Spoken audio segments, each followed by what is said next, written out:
What's up, folks? Welcome back to the channel. Boozer here. Thanks for stopping by. In today's video, we're going to be talking about a piece of content that is not new, but was recently completely revamped. And, it was something that the public or the population of the player base really wanted an upgrade for. It's been asked for, years and years and years. What I'm talking about is the marketplace in the game. So the marketplace right here in the middle of the bastion was been asked to be upgraded for many, many years. They recently gave it to us about 2 months ago. So we've had a couple weeks, 2 months or so to kind of get a feel for exactly what it is.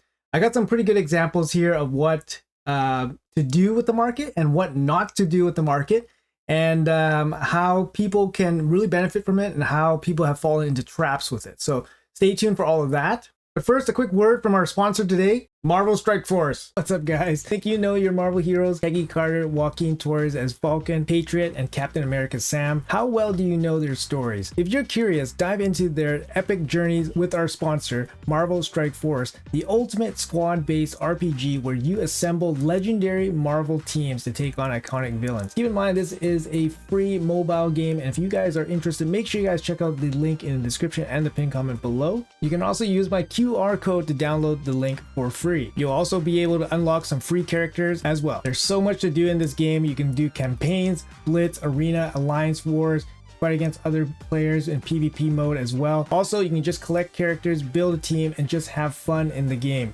Or you get real sweaty and get real strategic and assemble a super well-balanced team and take on other players in tournaments or alliance war. There's a huge variety of things to do in this game. Also, for February, there's actually going to be some characters for everybody. It's going to be including Peggy Carter, Falcon, Patriot, and Captain America. So you don't want to miss out on these limited characters for February. Once again, guys, I want to make a big thank you here to Marvel Strike Force for sponsoring the video. Once again, if you guys want to check out this free mobile game, make sure you guys use the QR code or the link in the description and the pinned comment below. Also, make sure you guys use this promo code SAM to unlock Captain America Sam for free. Thanks again, Marvel Strike Force. Now back to the video.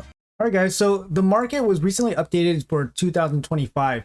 And basically what happened is that the market started allowing some much better gear pieces to be shown up in the market. What I'm talking about is they're giving away much higher rarity and higher, rank pieces of gear, which is great. Although a lot of people thought that it wasn't enough, and also that the giving the pieces were just way too expensive. So honestly, I don't feel like the changes were enough. There wasn't enough variety of pieces of gear in the shop to, to basically make up for years and years of kind of neglect. What they need to do is pretty much adjust this market for people to grow with people's account, right? So if people are like level 100, then you give them access to like really expensive pieces of gear. But in the beginning, a new player shouldn't be able to access some really, really expensive pieces of gear just because, it's just kind of like a big have or have not kind of thing for them. But then of course you have to kind of factor in like people that spend money and all that stuff in this game. So it was hard for them to really balance out. Now, how do we best utilize the market currently? So currently, the best thing about the market is that it gives you access to basically Savage set, Speed set, Provoke set, Curse set, all that stuff. And it is kind of relevant, especially for people with access to silver so that they can buy some of these pieces. At the end of the day, it's just another place to get some gear, right? Regardless of how much it costs, because the cost is obviously very prohibitive. I'll show you guys some examples here of some pieces that people have bought or that I think people would like to buy more often than not. And I'll show you guys exactly what to stay away from. So I'm going to show you guys quickly here. All right, so these are 4 pieces that I think people would be more interested in buying from the shop. So basically you can see here, they're all speed sets. Speed sets are basically very easy for you to know exactly what's good and what's not, because a piece of speed gear usually has speed on it, right? And then it's actually very simple whether you want it or not. It's just going to come down to price. So first here we got a 5-star shield. 5-star shield here with the 5-speed roll here. It's actually not a bad piece overall. Got some decent stats, but the most important is the speed substat. Now for most endgame players, a 5-star speed piece is not good enough. But I could see a lot of people maybe in the mid or late game really, really liking this piece, because even if it rolls not so good and all that, it's still a decent piece. You can slap it on a damage dealer and just for some extra speed. Obviously not ideal, but for a mid-game player, this could be a very, very useful piece. 675,000 silver, although expensive, if you think about it, is actually pretty good deal considering how much energy and effort it takes to actually farm a piece like this, right? So if you think about it, how many runs do you have to do in Dungeon 20, Dragon 20 to get a piece like this? So for this, the price I feel like is very, very worthwhile for people to jump on. So the next 3 pieces here are all 6-star speed pieces. These are pieces that I've actually personally bought myself because you know exactly what you're going to get with these. So you get a speed boot. These are other examples of pieces of gear that you really, really want. A 6-star speed boot. You know exactly what you're getting. You're getting a 6-star speed boot. You don't really care about the substats. Although like if I rolled like 4 crit rates, 4 rolls into crit rate, obviously it's going to be a very good boot. But I don't really care, right? It's still a speed 6-star boot. You want the ascended speed on it. You want the plus 12 speed. And then that's it. Call it a day. After that, we have 2 helms. Both of them are 6-star legendary pieces. These are pieces that would work for my account because my account is looking for triples or quads or better, of course, in speed substat. So for this, it doesn't matter what the other substats are. So for example, this piece right here is very bad, right? We got flat defense, flat attack, and resistance. Very bad, but I only care about the speed substat. So I'm buying this. I'm hoping for the quad or the triple into speed, and then that's it. If it doesn't roll that, then it's gone. Same thing with this one. Very bad substats. Actually, not too bad. Not as bad as this one, but we only care about the 6 speed substat here. Like I said, guys, it's going to be dependent on your account, right? But for my account, I'm only caring about the speed substat. The rest of the piece doesn't really matter at all. And like I said, these are pieces that I actually purchased myself. 4.7 million silver, honestly, is not really that expensive for endgame players. When you factor in how long it actually takes you to get a piece like this, it could take you many, many thousands of energy just to get a piece like this. Here, you can just buy it from the shop and then just have it ready to roll. So, for example, if you're in a situation like this where you do have silver, so access to buy it, and then you can actually use these pieces, like in this case with the 5-star shield, it's actually a usable piece, even if the player doesn't roll like 4 speed, quad speed, for example. It's actually a worthwhile piece, right? So these are kind of examples of where you would actually use the market, and actually the upgrade to the market is actually beneficial to everybody. And to be honest, it's actually some place where even for me, I look forward to looking in nowadays because they do offer savage pieces of gear, and getting a nice glove or a nice chest or a nice boot in the savage set, that's a lot of energy that you would have spent otherwise. So getting that and only having to pay silver for it, yes, it does seem pretty hard when you're low on silver, but it's just a different resource that you have to spend, right? Otherwise, like if it said 10,000 energy on it, would you feel any different about spending 5 million silver on it, right? For example. So these are kind of like no-brainer items that you probably should be getting from the brand new market. Now, I want to show you guys an example of how the market is actually kind of evil, and it's another engine for Plarium to take advantage of people. So I'm going to bring your attention to this item right here. It's a 6-star Savage piece, crit rate with speed and a bunch of random substats.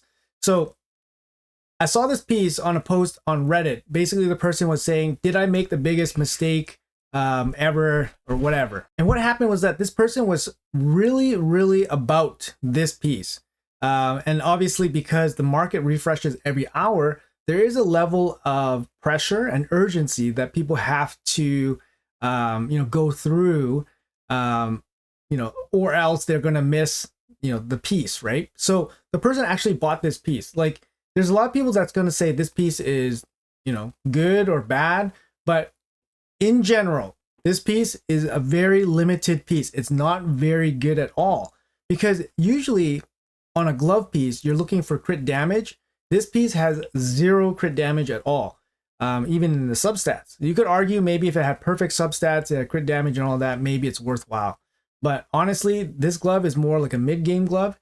And in that case, you don't really have to pay 10 million, 9.5 million silver for this piece. But the player that bought this, the player that made the post, was also feeling heavy pressure to basically make a decision with this piece because there was a 1 hour window for the market before it expires. So this is the other side of the coin where the market is actually not very good. This is a big mistake from this player, in my opinion, paying 9.5 million silver for this piece. Not a good piece. It's not a piece that he'll keep for a long time. And I think he's going to regret that, especially paying this level of silver for it. It's a big price jump going from a 5-star legendary piece, for example, like what we saw with the Speed Shield. It was only 650,000, 675,000 silver, going up to a 6-star legendary glove, which cost 9.5 million silver. So this is a very big jump and a very big mistake that people can make if people fall into this kind of FOMO urgency trap.